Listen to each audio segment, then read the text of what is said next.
الصيف ما يرحم، وحر مثل هذا الحر أهم حاجة في السيارة ما المكيف، بالأهم نظام التبريد بالكامل الكولنت سيستم، لأن إذا اخترب عندك المكيف بتحس بالحر، بس إذا اخترب عندك جزء من نظام التبريد وأهملته بتضيع الماكينة.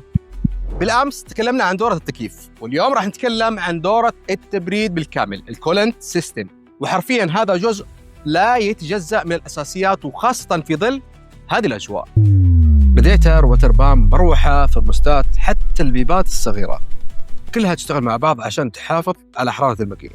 أي ضعف في جزء واحد الماكينة تدخل في خطر حقيقي، ارتفاع حرارة، تلف قطع داخلية، أعطال متسلسلة، وتكاليف ربما توصل لأضعاف.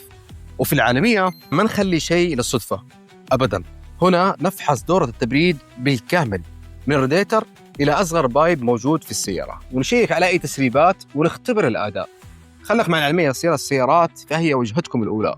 كونوا معنا فنحن معكم. السلام عليكم.